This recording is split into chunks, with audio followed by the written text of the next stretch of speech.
ఇప్పుడు చెప్తారా? దేవుడు ఏం చెప్తా చేసామని చెప్తారా? నేను చెప్పింది ధర్మశాస్త్రం వీళ్ళు రాస్తా, నేను చెప్పింది చెయ్యి. ఏ చూడండి ఎంత చక్కగా చెప్పింది. ఇప్పుడు ఏం జరిగింది? నేను ఎందుకంటే మరి ఇంకా దీన్ని ప్రొలాంగ్ చేయడం ఇష్టం లేక విషయాన్ని మీకు నోటీసులో పెట్టడం కోసం ముందుకి తీసుకువెళ్ళిపోతూ ఉన్నా. అయితే ఇతడు బయలుదేరి వచ్చేస్తున్నాడు. వచ్చేస్తూ ఉంటే ఈలోపు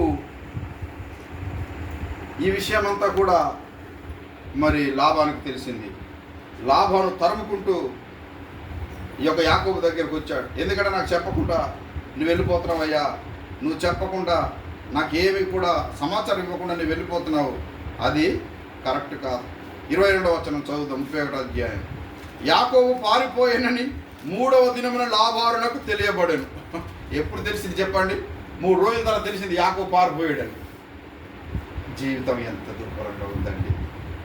ఇక్కడి నుంచి అటు పరిగెత్తాడు, ఇప్పుడు అక్కడి నుంచి ఇటు పరిగెడుతున్నాడు. జీవితం అంతా ఇంతే. ఎక్కడి నుంచి?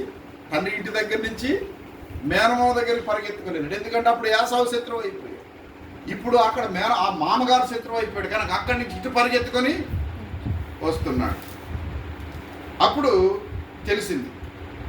అతడు తన బంధువులను వెంట పెట్టుకొని 7 దినముల ప్రయాణం అంత దూరము అతన్ని తరుముకొని పోయి గిలాదు కొండ మీద అతన్ని కలుసుకొనాడు. 7 దినాలు తరుముకుంటూ చూడండి, తరుముకుంటూ అని రాశాడు ఇక్కడ. అంటే చాలా కోపంతో ఉన్నాడు. 24వ వచనం. ఆ రాత్రి స్వప్నమందు దేవుడు సిరియావాడైన లాబానుడతకు వచ్చి, నీవు యాకోబుతో మంచే గాని చెడ్డే గాని పలుకకుము, జాగ్రత్త సుమి అని అతనితో చెప్పారు. ఇప్పుడు ఎవరు కలగజేసుకున్నారు చెప్పండి? దేవుడు కలగజేసుకున్నాడు. దేవుడు కలగజేసుకొని, నువ్వు యాకోబు దగ్గరికి వెళ్తున్నావు, చాలా జాగ్రత్త, నువ్వు మంచే కానీ చెడే కానీ నువ్వు మాట్లాడడానికి నీకు అనుమతి లేదు అని దేవుడు మాట్లాడాడు. అప్పుడు ఏం చేశాడు? ఇప్పుడు ఇలాగ అంటున్నాడు లాబాను. 25వ వచనం. లాబాను యాకోబును కలుసుకొనెను. యాకోబు తన గుడారమును ఆ కొండ మీద వేసుకొని ఉండెను. లాబానును తన బంధువులతో గిలాదు కొండ మీద గుడారం వేసుకొనెను. అప్పుడు లాబాను యాకోబుతో, నీవేమి చేసితివి?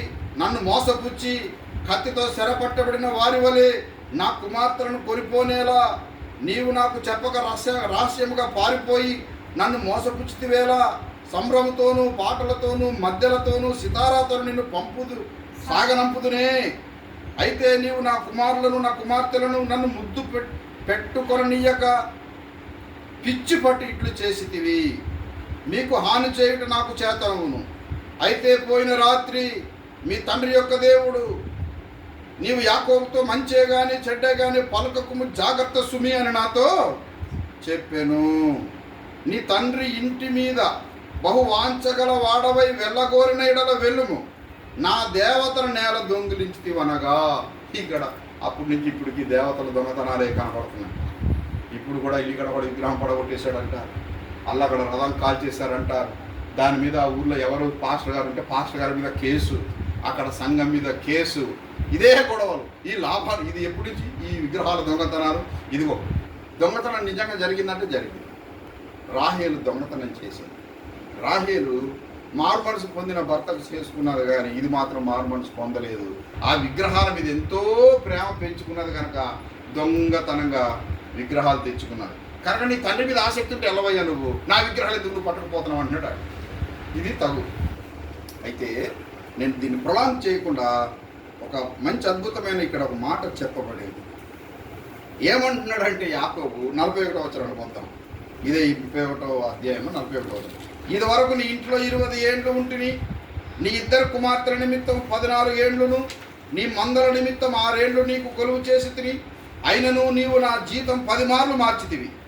నా తండ్రి దేవుడు అబ్రహాము దేవుడు ఇస్సాకు భయపడిన దేవుడు నాకు తోడై ఉండని ఎడలా నిశ్చయముగా నీవు నన్ను వట్టి చేతులతోనే పంపివేసియుందువు. దేవుడు నా ప్రయాసమును నా చేతుల కష్టమును చూచి పోయిన రాత్రి నిన్ను గద్దించెనని లాబానుతో చెప్పెను. చూసారండి, ఎవరి వల్ల చెప్పండి ఇదంతా కూడా? అందుకే యెహోవా యందు భయభక్తులు కలిగి ఉండుట వాకు ధైర్యము పుట్టించింది.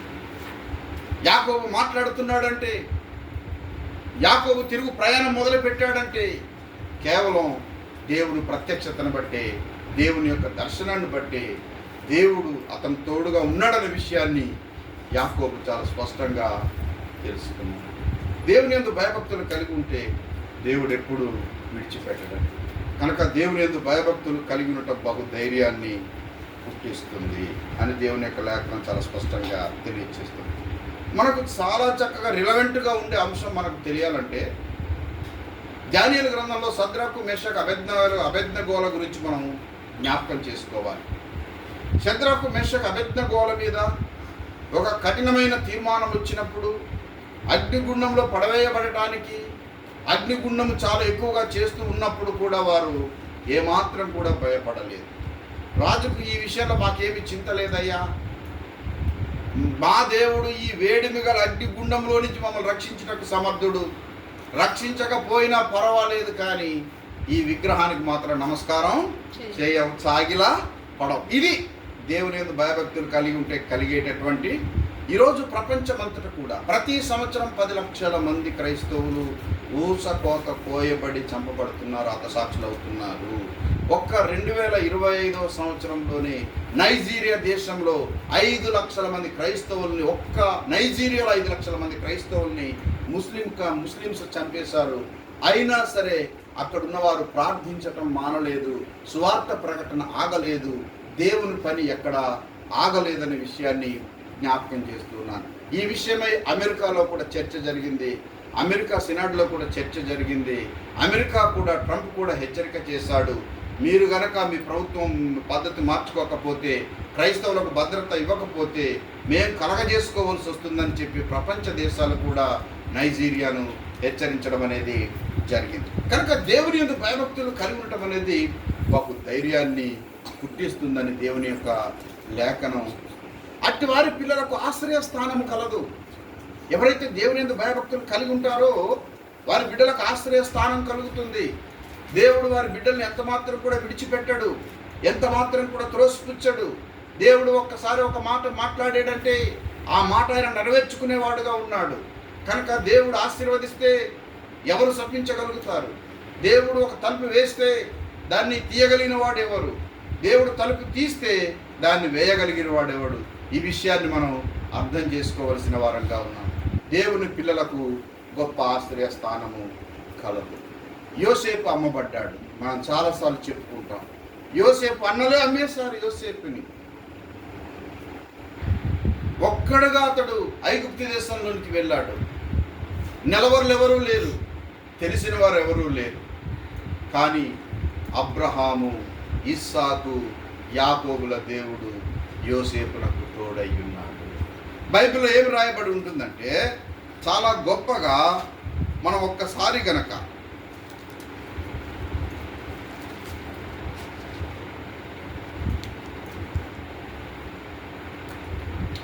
39వ అధ్యాయం నేను చదువుతున్నాను. 1-2 వచనాలు చదువుతున్నాను, 3 వచనాల దాకా చదువుతున్నాను, 4 దాకా చదువుకోవచ్చు. యోసేపును ఐగుప్తునకు తీసుకొని వచ్చినప్పుడు ఫరో యొక్క ఉద్యోగస్తుడును రాజ సంరక్షక సేనాధిపతియునైన పోతీఫరను ఒక ఐగుప్తీయుడు అక్కడికి అతన్ని తీసుకొని వచ్చిన ఇష్మాయేలీయుల యొద్ద అతన్ని కొనెను. యెహోవా యోసేపునకు తోడై ఉండెను గనుక అతడు వర్ధిల్లుచు తన యజమానుడగు ఆ ఐగుప్తీయుని ఇంట నుండెను. యెహోవా అతనికి తోడై ఉండెననియు అతడు చేసినదంతయు అతని చేతిలో యెహోవా సఫలము చేసిననియు అతని యజమానుడు చూచినప్పుడు